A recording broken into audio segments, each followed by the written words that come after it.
BMS college join करून MBBS चा stray vacancy round करता येतो का? अर्थात बीएमएस ला या ठिकाणी जर आपण ऍडमिशन घेतोय आणि आपण या ठिकाणी जर शेवटपर्यंत थांबतोय तर आपल्याला एमबीबीएस ची सीट मिळणार का, हे आजच्या व्हिडिओच्या माध्यमातून मी गौरव चांदा तुम्हाला सविस्तरपणे माहिती देणार आहे. चॅनलवर नवीन असाल आणि चॅनलला जर अजून सबस्क्राईब केलं नसेल तर पटकन नेक्स्ट स्टेप अकॅडमी या युट्यूब चॅनलला सबस्क्राईब करून द्यायचंय, कारण ह्याच चॅनलवरती काय येणार मित्रांनो, तुम्हाला सर्व अपडेट दिली जाणार आहे. समजून घेऊया, जर बीएमएस आपण या ठिकाणी जॉईन करून ठेवतोय तर आपण एमबीबीएस ला शेवटपर्यंत ट्राय करू शकतो का, सविस्तरपणे आता मी तुम्हाला माहिती देणार आहे. तर सर्वात विद्यार्थी मित्रांनो बघा, 85% स्टेट कोटा असतो आपला, ओके, सीईटी सेलचा, ओके, आणि 15% कोटा असतो आपला ऑल इंडिया कोटाचा. पण या 15% मी आता तुम्हाला काहीच बोलणार नाही, फक्त 85% जो सीईटी सेलचा जो कोटा आहे, ओके, सीईटी सेल याला कंडक्ट करते, हा महाराष्ट्र स्टेटचा कोटा आहे. आणि याच्यामधून जर आपल्याला पहिला राऊंड म्हणा किंवा दुसरा राऊंड म्हणा किंवा तिसरा राऊंड म्हणा, या तिन्ही राऊंड पैकी जर एखाद्या राऊंड मध्ये जर बीएमएस चा या ठिकाणी कॉलेज अलॉटमेंट होते तर आपण चौथा राऊंड जो की असतो आपला एमबीबीएस चा, ओके, एमबीबीएस चा जो चौथा राऊंड असणार आहे ज्याला म्हणतो आपण stray vacancy round, stray vacancy round, मग तुम्ही हा राऊंड करू शकता का, माहिती सविस्तरपणे मी तुम्हाला सांगणार आहे. सगळ्यांच्या मनात प्रश्न आहे, सर स्ट्रे व्हॅकन्सीचा राऊंड काय असतो, थोडक्यात सांगा ना. तर विद्यार्थी मित्रांनो थोडक्यात सांगतो बघा, 85% स्टेट कोटा आहे बघा आपला सीईटी सेलचा. सीईटी सेलचे हे 3 राऊंड होतात. ज्या विद्यार्थ्यांना पहिल्या, दुसऱ्या, तिसऱ्या मध्ये अलॉटमेंट झाली नसेल त्या विद्यार्थ्यांसाठी चौथा राऊंड असतो आणि जो की स्ट्रे व्हॅकन्सी राऊंड असतो.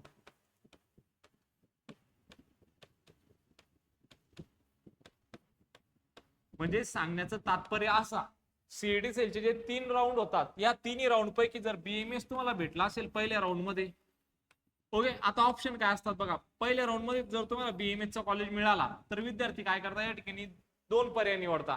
एक तर विद्यार्थ्याला वाटला हा जो कॉलेज मला या ठिकाणी अलॉटमेंट झाली, हा कॉलेज काही व्यवस्थित नाही, मला ऍडमिशन घ्यायचं नाही, डायरेक्ट तो फ्री एक्झिट घेऊन दुसऱ्या राऊंड साठी परत नव्याने चॉईस फिलिंग करू शकतो आणि परत या ठिकाणी काय भरू शकतो, त्याचे प्रेफरन्सेस भरू शकतो.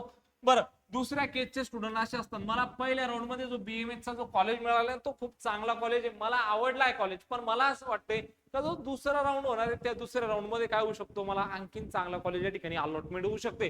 तर मुलं काय करतात, मग या दुसऱ्या राऊंड साठी यांना जायचं असतं, ह्या कॉलेजला काय करतात, जॉईन करून ठेवतात. मग जॉईन केल्यानंतर ज्यावेळेस ते दुसऱ्या राऊंडचे चॉईसेस भरणार आणि इकडे जर त्यांना सीट अलॉटमेंट नाही झाली दुसऱ्या राऊंड मध्ये, तर पहिल्या राऊंडला जी झालेली सीट आहे ती त्यांच्या हातात राहते. बरं, त्यानंतर जर त्यांना फ्रेश दुसऱ्या राऊंडला जर नवीन सीट या ठिकाणी अलॉटमेंट झाली सेकंड राऊंड मध्ये, तर ही सीट त्यांच्या हातातून जाणार. म्हणजे तुम्हाला जर निर्णय घ्यायचा असेल तर असेच कॉलेज टाका. जर पहिले 1 नंबरचा जो राऊंड मध्ये जो अलॉटमेंट झाली ते कॉलेज जर तुम्हाला आवडला असेल आणि तुम्हाला जर त्या कॉलेजचा जर कोर्स करायचा असेल तर तुमचे जे प्राधान्यक्रम असले पाहिजे दुसऱ्या राऊंडला ते त्या कॉलेजच्या वरती असायला पाहिजे. ओके, जे चांगले कॉलेज असतील जिथं तुम्हाला असं वाटत नसेल का मला अलॉटमेंट होऊ शकते, ओके, तर तेच कॉलेज यामध्ये टाका. ओके, आणि तुम्हाला असं वाटत असेल मी ज्या कॉलेजला मला ऍडमिशन घ्यायचं तेच यामध्ये काय करा, कॉलेज ऍड करा. विनाकारण जे आपल्याला लागत नाही, ओके, गोंदिया साईडचे म्हणा, तर ते कॉलेजेस यामध्ये ऍड करू नका. ओके, लांबचे तुमच्या घरापासून जे जवळचे असेल ते त्याच्यात ऍड करा. बरं सर, दुसऱ्या राऊंडला आलो आम्ही, आम्हाला दुसऱ्याला काय झाली, सीट अलॉटमेंट झाली, अपग्रेड झालं आमचं, पहिल्या राऊंडची सीट आमच्या हातातून गेली, आम्हाला परत तिसरा राऊंड करायचा आहे. बरं, तुम्ही तिसरा राऊंड करू शकता. बरं, तिसऱ्या राऊंडला जर तुम्हाला सीट अलॉटमेंट झाली तर तुम्हाला ती सीट घ्यावंच लागणार आहे, ऍडमिशन कन्फर्म करावंच लागणार आहे. यानंतरचा चौथा तुम्ही काय करू शकत नाही, स्ट्रे व्हॅकन्सीचा बीएमएस चा सुद्धा राऊंड करू शकत नाही. आजचा महत्वाचा टॉपिक आहे आपला, जर आपल्याला बीएमएस ला अलॉटमेंट होती, जर आपण या ठिकाणी जर जॉईन करून ठेवतोय तर आपण चौथा एमबीबीएस चा राऊंड करू शकतो का. आता एमबीबीएस मध्ये काय होणार, 3 राऊंड होणार बघा, एक राऊंड 1, राऊंड 2 आणि राऊंड 3. आता एखाद्या विद्यार्थ्याला सपोज फॉर एक्झाम्पल सांगतोय बरं का, एक्झाम्पल आहे हा, काही कट ऑफचा प्रिडिक्शन नाही, एक्झाम्पल देतोय. एखाद्या विद्यार्थ्याला समजा 550 मार्क असतील बरं का, आणि बीएमएस हा तिसऱ्या राऊंड पर्यंत 560 वर अलॉटमेंट झाला असेल, ओके, आणि हा विद्यार्थ्याला काय वाटत असेल आता मला एमबीबीएस मिळू शकतो, याला अगोदर 550 वरती बीएमएस मिळालेलं आहे आणि एमबीबीएस चा कट ऑफ 560 पर्यंत येऊन थांबलाय. पण आता या विद्यार्थ्याच्या मनात प्रश्न आहे, तिसरा राऊंड आला, सीट वॅकंट असतील का, मी या ठिकाणी बीएमएस ला जॉईन करायला पाहिजे का, मग मी स्ट्रे वेकेन्सीचा एमबीबीएस चा राऊंड करायला पाहिजे. बऱ्याचशा विद्यार्थ्यांच्या मनात प्रश्न आता. तर थोडक्यात सांगतो, जर तुम्हाला बीएमएस या पहिल्या दुसऱ्या तिसऱ्या मध्ये भेटला असेल तर तुम्ही चौथा एमबीबीएस चा राऊंड करू शकतो का, हे सगळ्यात सविस्तरपणे सांगतोय. विद्यार्थी मित्रांनो बघा, ग्रुप ए, सगळ्यात पहिले तुम्हाला ग्रुप ए माहित असायला पाहिजे, त्यानंतर ग्रुप बी आणि नंतर ग्रुप सी. बघा या ग्रुप ए मध्ये तुमचे एमबीबीएस, त्यानंतर बीडीएस, ओके, हे जे कोर्सेस आहे हे कशामधून तुमचे याची काउन्सिलिंग होते, ग्रुप ए मधून. ओके, त्यानंतर ग्रुप बी, यामध्ये तुमचे कोणकोणते कोर्सेस येतात तर बीएमएस, बीएचएमएस आणि बीयूएमएस. ओके, आणि ग्रुप सी मध्ये तुमचं बीपीटीएस व किंवा इतर अलाइड कोर्स जे असतात ते तुमच्या ग्रुप सी मध्ये येतात. बरं, आता आपला प्रश्न काय, जर आपल्याला या ठिकाणी बघा ग्रुप बी मध्ये जर बीएमएस भेटतोय तर आपण याचा स्ट्रे वेकेन्सी एमबीबीएस चा राऊंड करू शकतो का, सर्वांच्या मनात प्रश्न आहे, सविस्तरपणे उत्तर देतोय. मित्रांनो या ठिकाणी बघा, ज्यावेळेस तुमची पोर्टल वरती काय होणार, काउन्सिलिंग सुरू होणार. ओके, पुन्हा या स्लाइड वर काय येणार, मी रिपीट येणार आहे. ज्या वेळेस तुमची ग्रुप ए साठी या ठिकाणी सगळ्यात पहिले जी काउन्सिलिंग सुरू होते ते ग्रुप ए साठी होते. ग्रुप ए मध्ये कोण येतं, एमबीबीएस आणि बीडीएस. ओके, तर यासाठी काय होते, सर्वात पहिले तुमची काउन्सिलिंग सुरू होते. ओके, पहिला राऊंड याचा होतो. ओके, त्यानंतर ग्रुप बी चा काय होतो, या ठिकाणी तुमचा पहिला राऊंड होतो. ओके, याचा पहिला राऊंड होतो आणि नंतर ग्रुप सी चा होतो, ग्रुप सी चा. ओके, हा काय होतो, पहिला राऊंड होतो आणि या ठिकाणी तुमचा ग्रुप बी चा या ठिकाणी पहिला राऊंड होतो. म्हणजे प्रोसेस कसे चालते थोडक्यात.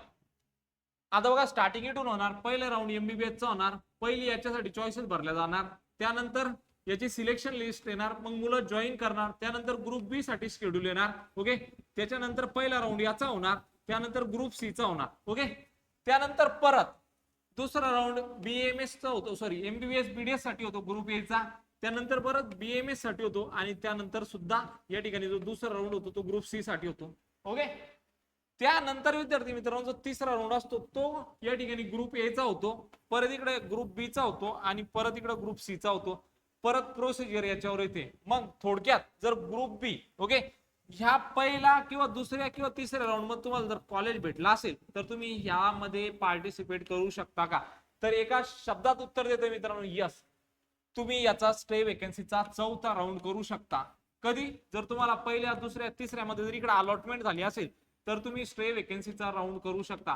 पण सर आम्ही जिथपर्यंत ऐकलंय स्टे वेकेन्सी राऊंडला तर तेच मुलं एलिजिबल असतात ज्यांना पहिल्या दुसऱ्या तिसऱ्या मध्ये जर अलॉटमेंट झाली असेल आणि ते जर जॉईन असाल, ओके, तर तेच विद्यार्थी काय असतात, स्टे वेकेन्सी राऊंडला एलिजिबल नसतात. कोणते विद्यार्थी एलिजिबल असतात, मग ज्यांना पहिल्या दुसऱ्या तिसऱ्या मध्ये कुठलीच अलॉटमेंट झालेली तेच विद्यार्थी स्टे वेकेन्सी राऊंडला एलिजिबल असतात. मग तुम्ही कसं सांगताय आम्हाला इकडं बीएमएस तिसऱ्या राऊंड मध्ये भेटला असेल किंवा दुसऱ्या किंवा पहिल्या, तर मग तुम्ही हे शेवटचा राऊंड करू शकता. ओके, कशाच्या बेसिसवर सांगताय, तर मित्रांनो एक गोष्ट लक्षात द्या, हे ग्रुप ए आहे, हा ग्रुप बी आहे. ओके, हा ग्रुप बी आणि हा ग्रुप सी, ह्या तिन्ही ग्रुपची जी काउन्सिलिंग प्रक्रिया असते ती वेगवेगळी चालते. मित्रांनो आमच्याकडे जर पेड काउन्सिलिंग जॉईन करायची असेल तर तुम्ही खाली दिलेल्या नंबरवरती संपर्क करू शकता. आमची जी पेड काउन्सिलिंग आहे हे रिझल्ट अगोदर फुल होते आणि तुम्हाला जर जाणून घ्यायचं असेल तर महाराष्ट्रामध्ये तुमचा नंबर कुठे लागू शकतो, तर 9699907700 या व्हॉट्सअप नंबरवरती मेसेज करा. अदरवाईज व्हिडिओच्या कमेंट बॉक्स मध्ये तुमचा स्कोर, तुमची कॅटेगरी कळवा. आमची टीम तुम्हाला नक्कीच सांगेल का तुमचा महाराष्ट्रामध्ये नंबर कुठे लागू शकतो. परत येणार आहे इकडं, ज्या विद्यार्थ्यांना पेडला जॉईन करायचं असेल तर 9699907700 या व्हॉट्सअप नंबरवरती मेसेज करू शकता. मित्रांनो मागे येऊया, तर बघा ग्रुप ए हा वेगळा आहे, ग्रुप बी हा वेगळा आहे, ग्रुप सी वेगळा आहे. थोडक्यात सांगण्याचं तात्पर्य एवढाच का स्टे वेकेन्सी राऊंड हा चौथा राऊंड असतो. ज्या विद्यार्थ्यांना अलॉटमेंट झालेली नाहीये पहिल्या दुसऱ्या तिसऱ्या मध्ये तेच विद्यार्थी यासाठी काय करू शकता, अप्लाय करू शकता. पण हा ग्रुपच वेगळा आहे मित्रांनो तुमचा. ओके, तर ह्या ग्रुप मध्ये जर तुम्हाला इकडे जर तुम्ही स्टे वेकेन्सी इकडे जर तुम्हाला पहिल्या दुसऱ्या तिसऱ्या मध्ये जर अलॉटमेंट झाली असेल तर तुम्ही ग्रुप ए करू शकता किंवा ग्रुप सी करू शकता. ओके, पण विद्यार्थी मित्रांनो जर ग्रुप ए मध्ये जर तुम्हाला पहिल्या दुसऱ्या आणि तिसऱ्या मध्ये जर बीडीएस लागेल असेल अगोदर आणि मग जर तुम्ही म्हणताय मला एमबीबीएस करायचंय चौथा स्टे वेकेन्सी राऊंड, मग तुम्ही करू शकत नाही. ओके, पण या केसमध्ये जर तुम्हाला पहिल्या, दुसऱ्या आणि तिसऱ्या राऊंड मध्ये जर कुठली सीट मिळाली नसेल, ओके, ग्रुप ए मध्ये ज्यावेळेस सगळ्यात अगोदर काउन्सिलिंग कशा सुरू होते ग्रुप ए ची, तर त्याच केसमध्ये तुम्ही काय करू शकता, जर तुम्हाला इकडे बीएमएस म्हणा किंवा बीएचएमएस म्हणा किंवा बीएमएस म्हणा यापैकी कोणत्याही कोर्सला जर अलॉटमेंट झालेली असेल, तर तुम्ही या ठिकाणी काय करू शकता, तुमचं या ठिकाणी काउन्सिलिंगचा चौथा स्टे वेकेन्सीच्या राऊंड मध्ये पार्टिसिपेट करू शकता. दिलेली माहिती जर आवडली असेल तर चॅनलला सबस्क्राईब करायचंय, व्हिडिओला लाईक करायचंय, तुमच्या मित्रांना शेअर करायचंय. भेटूया अशाच एक मोर इन्फॉर्मेटिव्ह व्हिडिओ मध्ये. तोपर्यंत धन्यवाद.